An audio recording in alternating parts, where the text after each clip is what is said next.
Hello, Jim from TechBuzz, and we're back with another review. This time we have the Sony Xperia L4, and we have got a triple camera setup on the back this time, and a flash, and you can see it's got the typical Sony shape and design, familiar of their previous devices, so nothing has really changed there.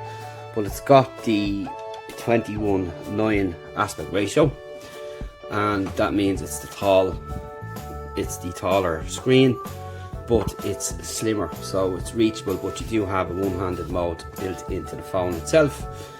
And of course you have your access here through the sidebar for shortcuts and so on.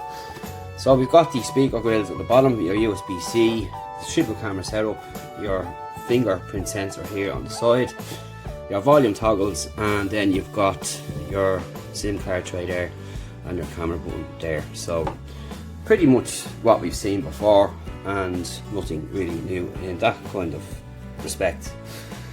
So overall it fits pretty nicely in the hand and it's pretty good. The camera's pretty good. We're going to have some video shots after the break, which will wrap up the review then, and you'll see what the footage and the camera is like, since most people aren't into the camera.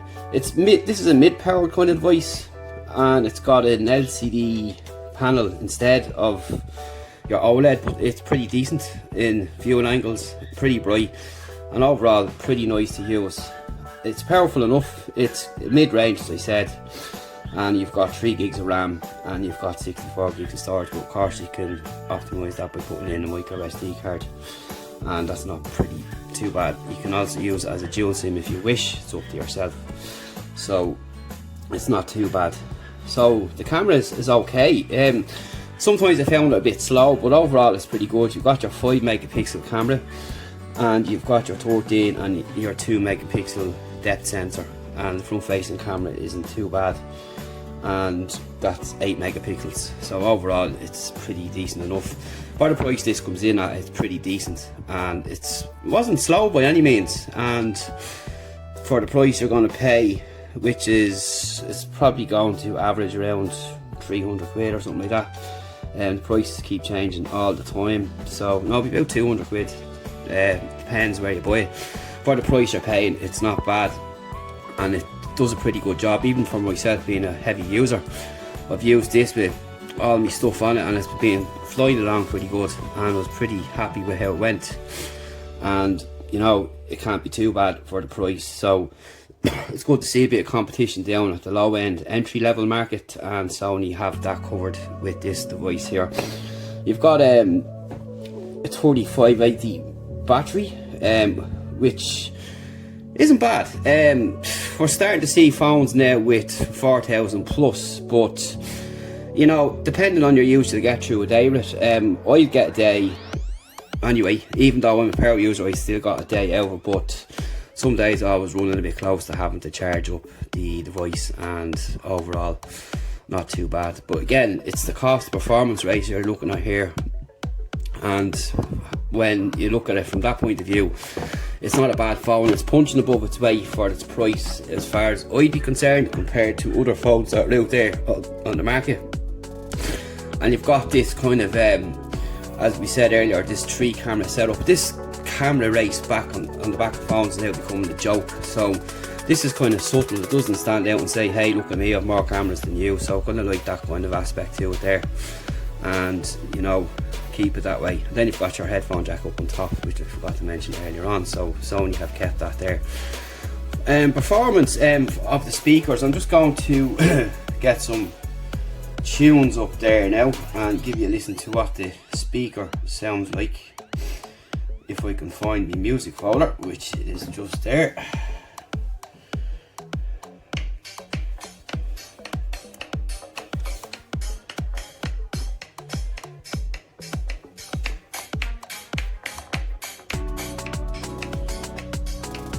So it's loud enough, depending on what track you're playing.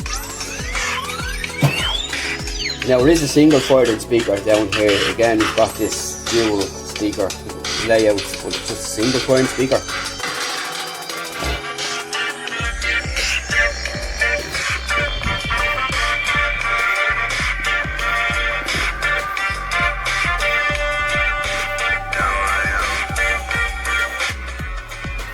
So we're going to give you a look at the screen and see what it's like from the visual aspects once these ads clear.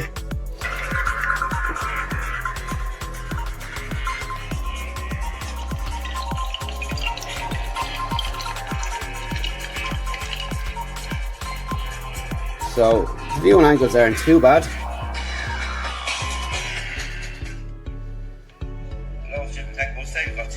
And as you can see there, it's a pretty decent screen, and the blacks really show up there as well, and the colours are really bad.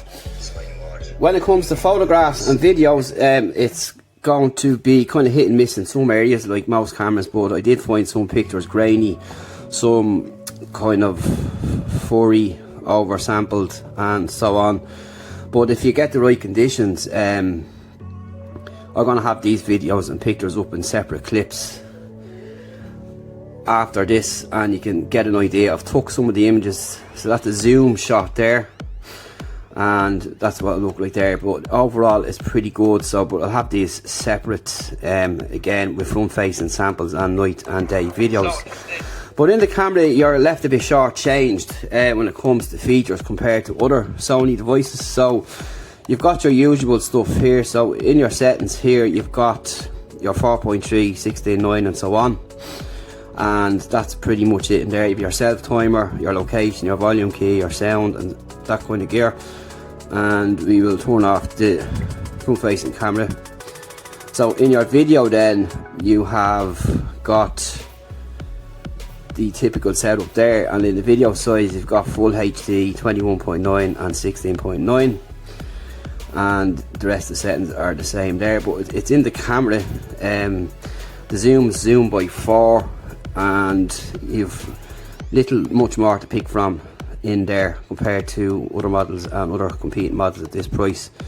But it's just really a standard shooter, and it does a good job just for taking a photograph if you're on the go. So that's, you can't argue with that, and that's really about it. So you've got your multitasking built in there as well, which is pretty handy, and of course your side sense, your typical settings up on top down there, which you can change. And I don't know why that's coming up, probably because I've reset it.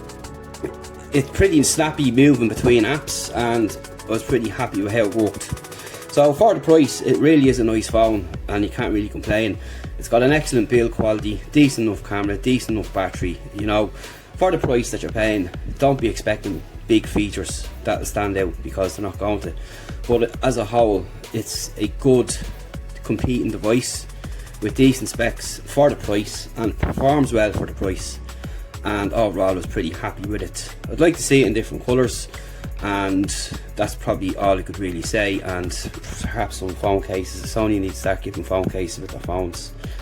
But overall, really nice device for the money. Recommend it. It's going to cost you around 200 quid depending where you pick it up, and I was pretty happy with it, and I'd be happy to use it for a daily phone as well, no problem at all. It worked for everything that I used it for, that I throw. I don't do any gaming on my phones, but for general daily tasks like browsing, social media, email, and using WordPress and all that kind of stuff, and it loaded up with a good few apps, it's performed pretty well, didn't really lag. Sometimes I did get app not responding, but you get that on a lot of phones today anyway, but that's just how it goes. But overall, really nice device and works really well. So it's a nice device for the money, and well done to Sony, and not bad. So I'm going to leave you with some image and video samples after this break, and that'll wrap up the review. Any questions, hit us up. See you in the next one. Hello, this is Jim Tech Buzz, and this is the Sony Xperia L4, and this is what the front facing camera looks like, and we're going to have more samples and clips after the break and a review, so stay tuned.